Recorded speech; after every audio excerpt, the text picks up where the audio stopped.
Then we move on to the Lancaster, York, and the Wars of the Roses. So Henry Bolingbroke became Henry IV, establishing the Lancastrian branch. Henry V achieved victory at Agincourt, and then we have Henry VI, whose weak rule triggered the War of the Roses, the result of which was that Edward IV took the throne, and he was a Yorkist.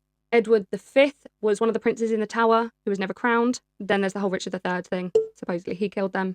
Then Richard III was defeated by Henry Tudor at Bosworth in 1485. We then get on to the Tudors. And this is the ones I think people know the most about. So you have Henry VII, who founded the Tudor dynasty. Then you have Henry VIII, probably the most famous one, 6 wives, and separated England from the Roman Catholic Church, which was a pretty big change.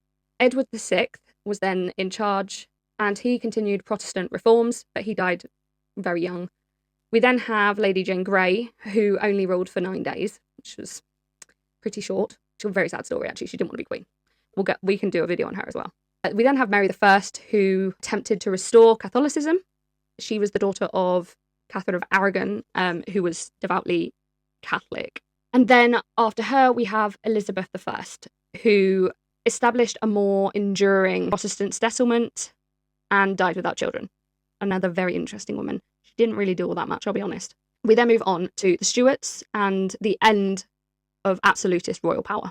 So Elizabeth's cousin, James VI of Scotland, became James I of England, placing both kingdoms under the same monarch. Edward I will be pleased. Charles I then comes in, and he has a lot of conflict with Parliament, which caused a civil war and got him executed.